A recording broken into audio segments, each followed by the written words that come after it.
Hey y'all, it's racing day, so loud out here I can't hear a thing. Man, the fans are going wild. And these drivers came to rock, and no place else but Fox knows how to do it NASCAR style. Boogity, boogity, boogity! Let's go racing, And boys! it's, hey now, here we go, race day. Don't you be going slow. Keep that pedal down on the floor. Push it till the crowd can't take no more. Then hey, since the flag came down, be here to the last lap around. Worked all week, it's time to play. Gonna get a little bit sideways. Hey, since the flag came down, be here to the last lap around. Worked all week, it's time to play. Gonna get a little bit sideways.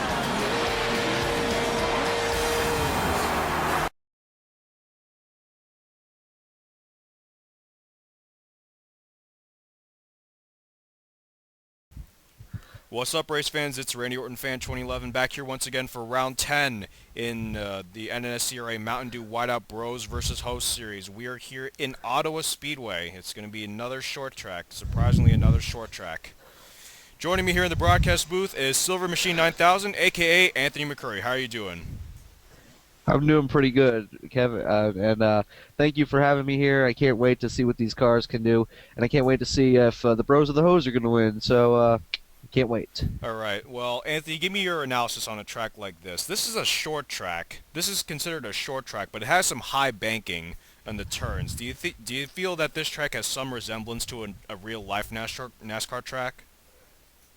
Well, the high banking and being in a short track, it has some aspects to it that are like Bristol, very fast and very. But the thing is, with Bristol, is it's narrow. Here, it's wide. It's got more of a Richmond kind of feel to it.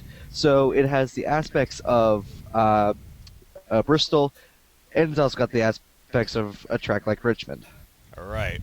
Well, we'll take a look at some of the drivers after. We'll take a look at some of the drivers and do some analysis after we take a look at the starting lineup.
That was looking at your starting lineup. Dylan Poteet will be starting on the pole. He'll be starting alongside the Aussie Callum Wales, and we got two more bros in row 2. That's teammates Charles Jackson and Evan Gattuso.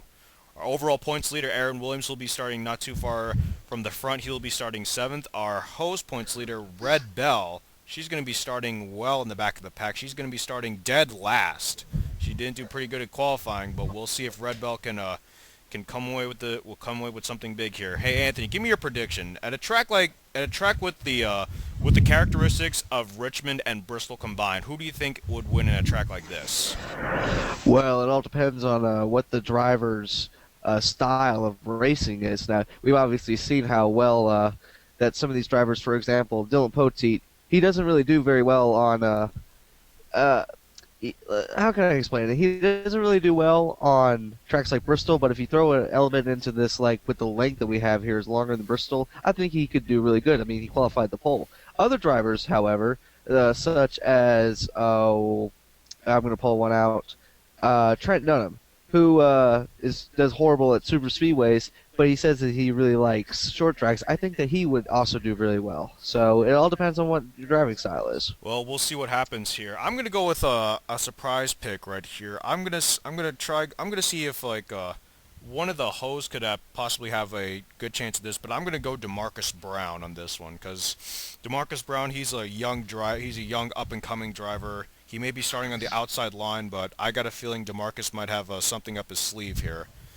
All right, well, we're just about ready to fire up the engines and get ready for racing here for 25 laps. Stay tuned. The engines have been fired up. We are ready to go racing here in Ottawa. We'll see if any of the cars have any problems before they... Can't wait for this kind of race. We'll see if any of the cars have any problems before they get to the line. It doesn't look like that will be the case, so that's a good thing right there. All 40 cars will be starting the race. By the way, we got some new drivers in both the 99 and the 34. Michael Norman in the 99 and Michelle Norman in the 34. The green flag is out. We are ready. We are underway. Man, these cars are going fast down to turn 1. Yeah, they're reaching about 150 around here. You don't see that often, and now they're going 3 and 4 wide as they go through. Holy cow. You don't see it in a short track very often, but, well, we'll see what happens here. Now we got... Here you do. Dylan Pote will lead the first lap. We got a battle here for third between teammates Charles Jackson and Aaron Williams. Aaron Williams trying to keep his points lead, trying to keep the overall points lead at this point. He's currently 129 points ahead of Jacob Lawler at this point, and Jacob Lawler is somewhere around here. He's in the 9 car. He's in the back of the pack. That's not a good spot if he wants to impact the points lead. Well, he's probably going to have to use that inside line here, but surprisingly we haven't wrecked yet, which is a good thing. Of course, this may be a short track, but it's pretty wide here, so we're seeing these drivers go 3 and 4 wide here, so it's going to be really interesting to see how this turns out. As we see the first group here is just about single file. We got that's something you don't normally see at a short track either, single file racing. Well, everyone just trying to get a draft off of each other, and Dylan Pote has led every single lap at this point, but it's still early on in the race to tell what's going to happen. Yeah.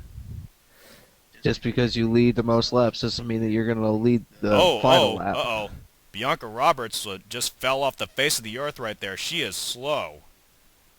Something tells me that... Oh, man, she might have hit the wall. She hit the wall, and something is wrong with Bianca Roberts, and, well, she did not want to see that, and she's heading towards pit road. Could be a tire going down as well. Well, a tough break for Bianca Roberts. She's going to be the first car in pit road, and very likely she's going to go a lap down here, courtesy of Dylan Pote, who has led all 6 laps at this point.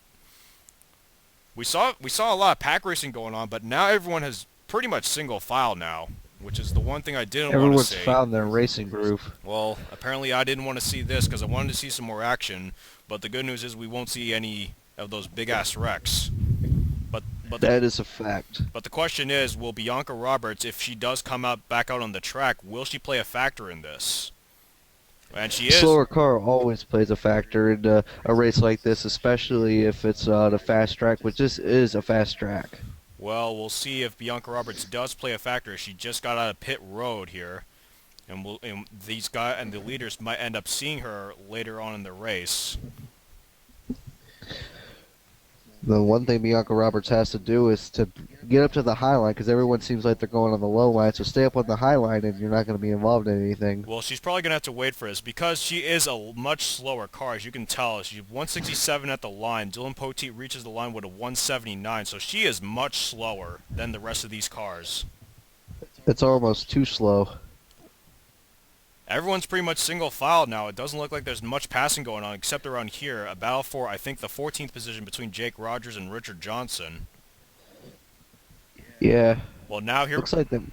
Well, this might be a key point in the race right now, as the 22 of Dylan Pote is about to get to the 48 of Bianca Roberts. This could be a key point in the race right here. This will be interesting to see. I wonder what Poteet's going to do. Well, they're catching up to her fast. Let's go to our bird's eye view camera.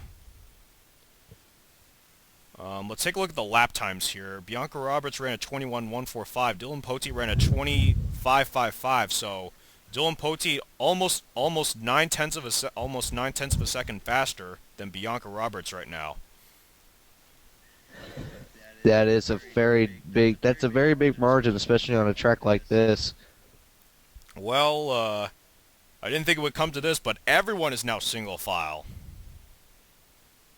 So looks like Holy cow. so really the only time we might see any changes in positions is when these cars get up to Bianca Roberts, a slow car, and who knows what could happen. Well, we just about passed the halfway point. Dylan Poteet has led every single lap at this point. And Dylan Poteet, now the question is, which line will he choose to try and escape Bianca Roberts?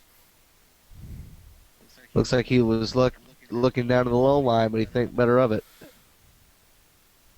Well, Dylan Poteet's now cleared the lap down car of Bianca Roberts, and now Callum Wales and Charles Jackson have to deal with her, as well as Aaron Williams, and then more cars later on. We're going to pay attention to Bianca Roberts. Looks like everyone's been able to get around her okay, though. We're going to pay attention to Bianca Roberts for a moment. We'll see if she does cause any action here, but like you said earlier, she says she's going to the high side, and that's a smart thing to do for Bianca Roberts when you're a lap down car. Like you said earlier, Stay out of everyone's way, and you'll be all right. But I mean, there could be that one driver that ends up being stupid and causing a wreck that could possibly change the landscape of this race. yeah, especially if there are two drivers trying to come up to her, one of them's going to be up on the high line. They're going to be stuck behind her. Well, we're trying to figure out where the 48 is now. Well, now we might get some action here. As Liam Irvig in the 36. Oh, 3 wide. Liam Irvig in the 36 has now moved up to trying to take away the 8th position away from Rhett Yates, and Liam Irvig is all the way in the basement in the standings because he's desperate for a good run. If he doesn't finish at least in the top 10, maybe even the top 5, he probably could be eliminated after this race. That is a true statement. We saw how far down he was in the points. Well, it doesn't look like much action's going on around here, but we see, look at that, Michael Norman try to go on the high side, but Bianca Roberts staying on that high side. That's going to hold up Michael Norman, and he's going to lose a couple of spots. I wouldn't do that if I was him. Got to be careful around the track like this. We'll come around with 6 laps to go now. Dylan Poteet is still the leader. It doesn't look like much has been going on. Not a lot passing, unfortunately, for him. I apologize again for such a boring race, to say the least, but that's just the product that I got when the race like this ended up happening. It happens sometimes. Sometimes you get a really exciting race, other times not so exciting. Well, this turns out to be one of my not-so-exciting races, as we're already around with 4 laps to go. Dylan Poteet has led, well, make that 5 laps to go. Epic fail on my part. Poteet has led every single lap. I would be surprised if he did not win this race. 4 to go now. This time it's 4 to go, and still it's the same margin. Take a look at the lap times. Dylan Poteet and Callum Wales pretty close in lap times, as well as Charles Jackson. Aaron Williams just outside 20 and 6/10 of a second. Those are some pretty consistent lap times that these guys are running, and I would be very surprised, like I said before, if Poteet or even the driver of the 27 would not be able to finish where they're at right now. Well, here we go. We're gonna come around with 2 to go, but looks like Callum Wales gained a little bit on Dylan Poteet for the moment. If Callum can stick his car way down on that white line, or the yellow line, sorry, down on the turns, I think that he may be able to make the pass. He's coming with the faster lap times, but it might be too little too late for Callum Wales at this point. It could be. Well, the white flag is out, 1 lap to go. We just went caution-free for, the good news is it's a caution-free race. The bad news is it wasn't a wreck fest, but whatever. It happens. Well, Aaron Williams looks like he might be able to keep that overall points lead. He's gonna be finishing in the 4th position. And as it comes to the stripe, it will be Dylan Poteet who comes away with the checkered flag. Callum Wales 2nd, Charles Jackson 3rd, Aaron Williams will keep the overall points lead in 4th, and Mary Cole will finish in the 5th position. Great runs for all those drivers, especially for Aaron Williams. He maintains his points lead and by a huge gap. Yeah, and considering, let's take a look where Seth Cole and Jacob Lawler finished.